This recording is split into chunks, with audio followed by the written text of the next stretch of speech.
আল্লাহ নবী সাল্লাল্লাহু আলাইহি ওয়াসাল্লাম বলেছেন, ইন্না লিজাওজিকা আলাইহিন্না হাক্কান, তোমার উপর তোমার স্ত্রীর অধিকার রয়েছে।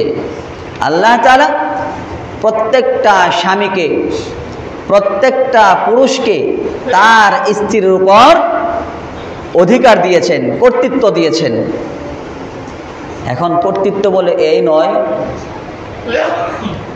যে বিবাহ শাদী করবো এই নিয়ত কইরা যে বিবাহ করব দুইটা, একটা দিমো সোয়েটারে, একটা দিমো গার্মেন্টসে, আর আমি নাবিতে তেল লাগাইয়া ট্যাং ট্যাং ট্যাং ট্যাং কইরা ঘুরমু। বউ মাস শেষে বেতন পাবে আর আমি ফুর্তি আমোদ প্রমোদ করে বাসায় বৈশা বৈশা খালি খামো আর গরমো নাকি?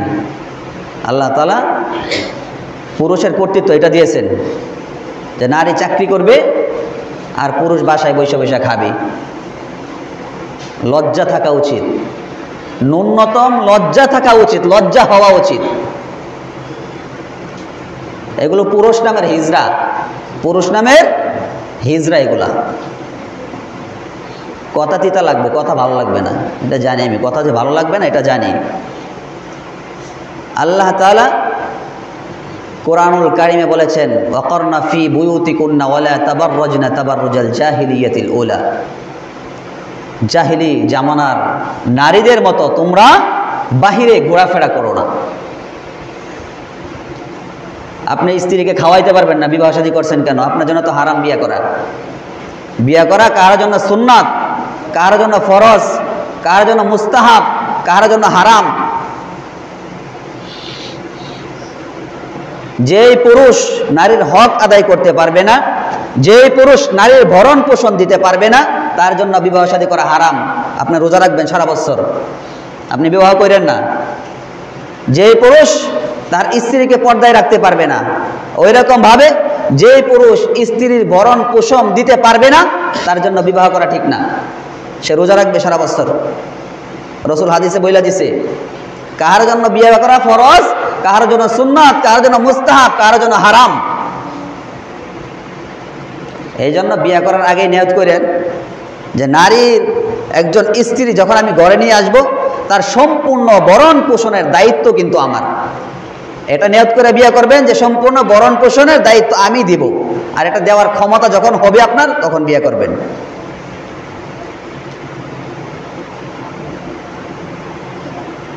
আল্লাহ তাআলা কর্তৃত্ব দিয়েছেন, অধিকার দিয়েছেন বিদায় আপনি নারীর উপর যেইভাবে ইচ্ছে সেইভাবে আপনি অত্যাচার, জুলুম, নির্যাতন আপনি করতে পারবেন না। এটা আল্লাহ তাআলা দেন নাই। এই ক্ষমতা কোনো পুরুষকে আল্লাহ তাআলা দিয়ে দেন নাই। নারী হলো ঘরের শোভা, তাকে ঘরেই শোভা পায়।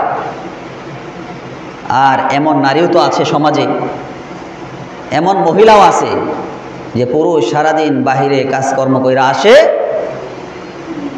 রাসূল সাল্লাল্লাহু আলাইহি ওয়াসাল্লাম বলেছেন, স্ত্রী হলো আমার চোখের শীতলতা। রাসূল বলেছেন, স্ত্রী আমার চোখের শীতলতা।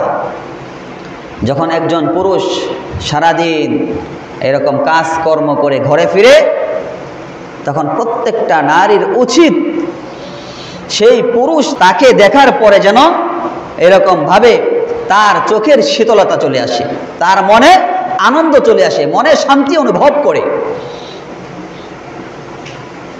বাহিরে গেলে এরকম ভাবে এরকম সাজুগুজু করবে, 60 বছরের বুড়ি মনে হয় 20 বছরের এরকম যুবতী হয়ে যায়। আর বাসার ভিতরে পাগলের মতো থাকে, বাসার ভিতরে স্বামী তো দেখবে আমাকে, পাগলের মতো থাকে। আরে বোন, আরে মা, তোমাকে তো আল্লাহ তাআলা, রাসূল সাল্লাল্লাহু আলাইহি ওয়াসাল্লাম এরকম ভাবে দিক নির্দেশনা দিয়েছেন যে তুমি বাসায় এরকম ভাবে স্বামীর সামনে সাজুগুজু করে থাকবা, আর বাহিরে যখন যাইবা পর্দার সাথে তুমি চলবা। বাহিরে পুরুষকে দেখানোর জন্য সাজাগুজা করা, সাজগুজ করা আল্লাহ তাআলা হারাম করেছেন। আর স্বামীর সামনে সুন্দর পরিপাটি হয়ে থাকা আল্লাহ তাআলা, রাসূল সাল্লাল্লাহু আলাইহি ওয়াসাল্লাম সমস্ত মহিলাদেরকে নির্দেশ দিয়েছেন।